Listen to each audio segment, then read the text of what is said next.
So, episode 5 of Game of Thrones. Kill the boy, yeah. They squeezed that title name in there just as smoothly as Hot Tub Time Machine. It must be some kind of hot tub time machine. You're watching. Welcome back. Okay, so last week's was a proper romp where we're going here, there and everywhere, and we find out at the beginning that one of them has died, one of them hasn't. And to be honest with them, I'm quite glad it's Grey Worm, a bit more of an interesting character to have his development rather than an old knight who's kind of just getting past it. But yeah, Daenerys kind of just kicked off and was like, okay, now it's getting personal. We're gonna get the dragons out. Instead of putting them away so they won't eat on people, let's just take the people to them. But in general, she was so badass. She's acting like she's the queen and we're the sorry people. That's all I could think about when I was watching that. And then we moved over to the wall and saw Lord Commander Jon Snow kind of again going, I'm going to do something crazy. And whilst the fact that the Maester was saying, you know, you got to become a man, I think somebody should have told him that, you know, by the way, last week or the week before, he chopped some guy's head off. I know you couldn't see it, but he's kind of a man now. He's done the whole decapitating thing, so he's getting there. And then we had Stannis becoming the grammar Nazi that he was. I think you'll find it's fewer. What's that? Nothing. You see, grammar is very important to the Nazi Party. And then you cut away to the Winterfell to see Ramsay Bolton being kind of crazy again with his crazy girlfriend. And the nudity I felt was just a bit pointless. They either use it for frailty or to show that, you know, somebody has nothing to hide. And whilst Ramsay's kind of crazy to the bone, I didn't want to see that bone.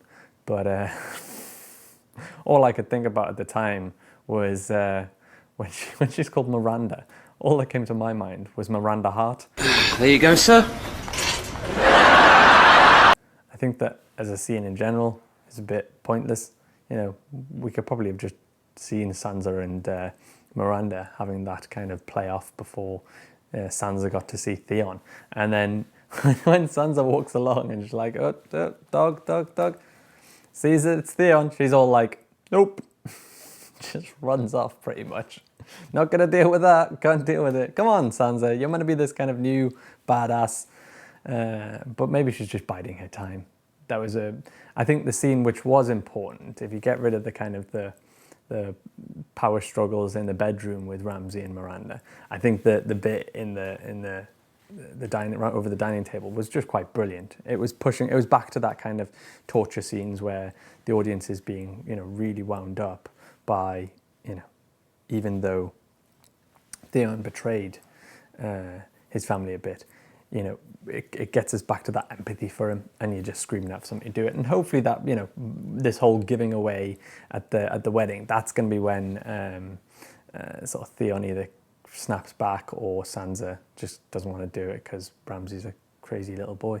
And then we go back north to the wall and we've got Stannis going to see Sam and, you know, clearly just trying to figure out how to kill walkers and just getting a little bit of information. But it seemed like it was too intense for what it needed to be. Granted, like Sam's dad killed his brother, but I think he was a man of war and just kind of knew that his brother was wrong. But yeah, the standoff just felt really kind of epic without needing to be. Look at Hogan staring the Rock down. And what I do like about season 5 is they're just like, let's get on with it. Stannis is like, I'm just going to go straight to the south. Screw all this waiting around stuff. Let's just get to Winterfell. I'm bored. Let's get some killing going on. Grey Worm and I shouldn't laugh. Poor Grey Worm. At least he's alive. He seems like an interesting character. It's kind of, you know, I'm emotionless and I'm coming through and the audience can, you know, empathize with his wifey kind of trying to get some emotion out of him. It's like any generic man, really. But when he was just like, I don't fear death, I just fear not seeing you again. I think most of the girls who are watching Game of Thrones, screw it, even I did it as well. It just went, it's so cute. And then finally, to finish it all off, we have a lovely Tyrion and Jorah scene where, you know, they're first kind of having a bit of bants, and then we find another race of people to be following, the Stone people. Great, and now that Jorah's going to be one of them, you know that he's just going to become king of the Stone people or something. We're going to have another king to follow and to kind of go, Okay, he's got a Stone King crown. But a couple of tweets that really got me laughing during the middle of this episode was one by a guy called @O'Kieran. He says, I know the map of Westeros in the opening credits better than I know a map of UK, #fan. And considering we've just had the general election where the map of the UK is all around and we're talking about it all, he's clearly gone, I don't care about that, I just want to get back to Game of Thrones. That was inspired. And then the second one was by @04NBOD. Ramsay discovering that his dad had sex at least twice in #Game of Thrones. I thought that was hilarious because there's a brilliant look where Ramsay just went, gross. If you've enjoyed this week's episode or have any thoughts on it and you want to talk about next week, #ThoughtsOnThrones. Otherwise, I shall see you next week.